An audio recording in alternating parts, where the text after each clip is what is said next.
Sometimes you find out things about yourself in unexpected ways. Let me explain. In the late 70s, I was a graduate student in geology at the University of Oregon in Eugene. And one day, a bunch of us piled into a car and we headed down a highway going southeast from Eugene. And we went about 25 miles and then pulled off on this kind of unassuming gravel shoulder and parked. And there were a couple other cars parked there. And then we headed down the hill through dense brush and climbed down this hill. There was maybe a trail there, you could barely see it, and got down to a creek, a nice wide creek. And there on one side of the creek was an area that had been walled off by a bunch of rocks and to make a pool. And you knew why that was, because coming out of the ground at that spot was a natural hot spring. And there were other people sitting there in the hot spring. It was about the most informal thing you can imagine. And in Oregon, these hot springs off the road, the clothing, it's always clothing optional, which really means you took off your clothes.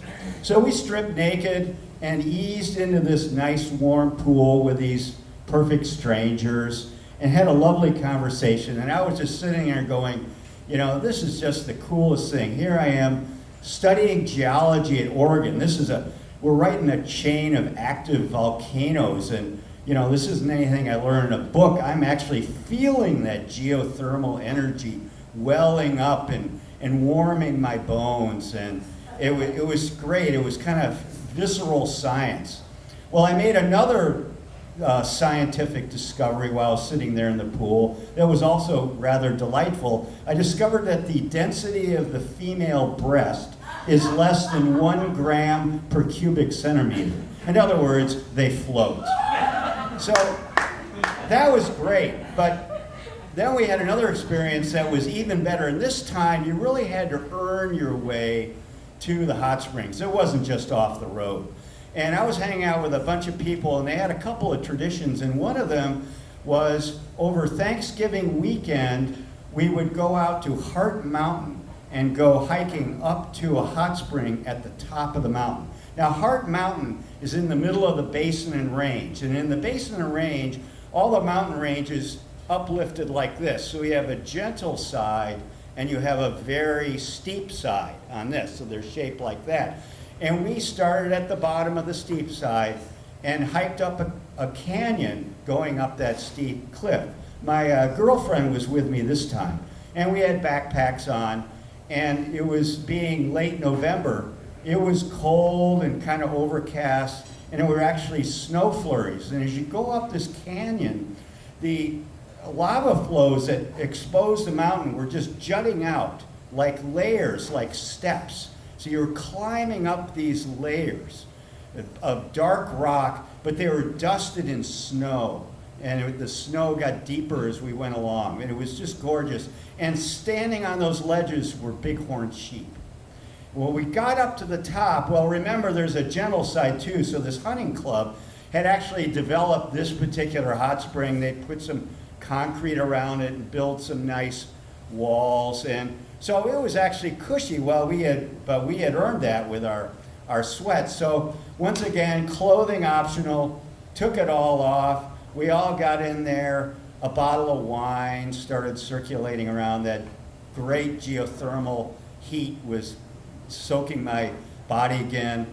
My girlfriend sidled up to me, and well, one thing led to another, and well, without saying anything more, let's just say there were ripples emanating from us at our corner of the hot spring in the dark under the stars. And that was the only time I've ever done that in public. So what could be better? You're on the top of a mountain, and it was a hot spring, we had wine, we had wonderful connubial bliss, and you know, this was it. Well, there was something better, and this is where I discovered something about myself. This same group, and of course we got down that mountain easy. Someone brought up a car, so that made it easy after your hard work. But the next thing, they had a summer tradition as well. And this was over 4th of July weekend in Central Oregon, another part of Central Oregon, the John Day country. And it's now a national monument. It's famous for its fossils. But out there we were teaching a science camp, and every summer on 4th of July weekend they had a square dance in the town of Clarno. Well, Clarno consisted of one building, a grange hall. And that's where the ranchers who lived lonely, desolate lives would converge on that grange hall, once a month or whatever, and have a hoedown and get together and party and then go back, to their separate lives. And the Grange Hall was right on the John Day River, where the highway crossed the river. So that's where we had our square dance. But before the square dance, when it was still light out, we went out back and we collected driftwood, and we built a structure about like this, about 4 feet high and about 8 feet long, kind of a dome-shaped thing. And then we cut sage branches and we laid them on top. So what we were building was a sweat lodge. And these were made by Native Americans. The hunters would go into these things and sweat out all their body scent the night before the hunt. Then they would go out and the game would not smell them. So they would put on, after the sagebrush branches, they would put on animal skins. Well, we didn't have that. We used plastic. We cheated a bit. But that was only half of it. The other important part was about 20 feet away, you build up a bonfire. You collect the wood and you pile it up. You make kind of a pit in the sand, a beautiful broad beach next to the river. And you pile this stuff up. And then the critical part is you collect rocks. And this is basalt lava. This stuff was actually once molten, but now it's hard, dark rock, and it's full of holes. And it makes an excellent radiator for heat. So you collect a bunch of these, and you get them together, and you put them in the middle of the fire where you're going to start the fire. So we did that. We also had 2 buckets next to this. So we go in and we have the square dance, and it was great. A string band came down from Portland. We had a great time fiddling, picking, stopping, swinging.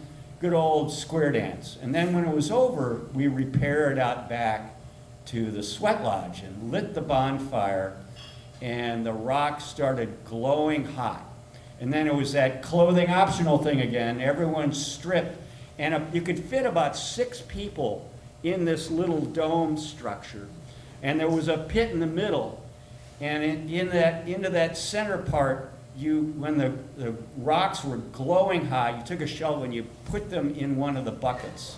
So you got glowing rocks. You bring that bucket in along with a bucket of river water.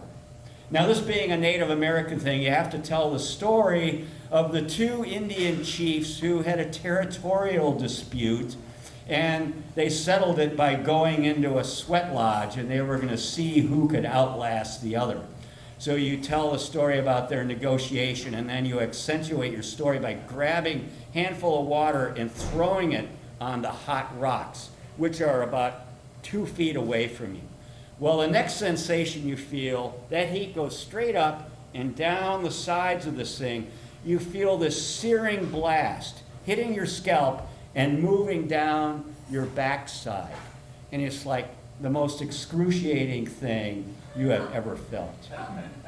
But, one of the Indian chiefs has not given in yet, so you got to do it, and the story goes on. Another handful of water, splash it on the super hot rocks, this searing heat wave coming down your back again. You just don't know how much longer you can take this. Well, finally, one more time, for me, water, rocks, searing blasts, and that was all I could take. I burst out of that sweat lodge, and the next thing you do is run straight into the river, naked and sweating, and you plunge into that cold water. And pretty soon everyone else follows. And then the most thing you most want to do in the world after that, you're now shivering naked in the river. You got to get back in that sweat lodge. So you patiently wait your turn and then cram back in there, and the whole thing goes on again. The Indian chiefs may have been gone by now. I don't think anyone was listening anymore. They were concentrating on the pain, and you get searing blasts, can't take it, you dive into the river. One more time, you go back in there and withstand this, and then that's pretty much it. And after time number 3, my body had gone from extreme to extreme, and my brain just kind of started floating away. And that's when I made that discovery about myself. I realized that the the hot spring experience was actually kind of a false path for me. What I really was seeking was this. I was seeking this kind of weird nirvana, this transcendental experience, because that's the kind of guy I really am. I like these cerebral kinds of things. And from then on, I realized I was really more of a sweat lodge person than a hot springs person. Now, maybe you haven't maybe been in a hot springs, but of course you've probably been in a hot tub. And maybe you have never experienced a sweat lodge, that's probably likely, but you may have done a sauna in the snow. So my question to you is, are you a hot tub person or a sauna person? I know what I am. Thank you.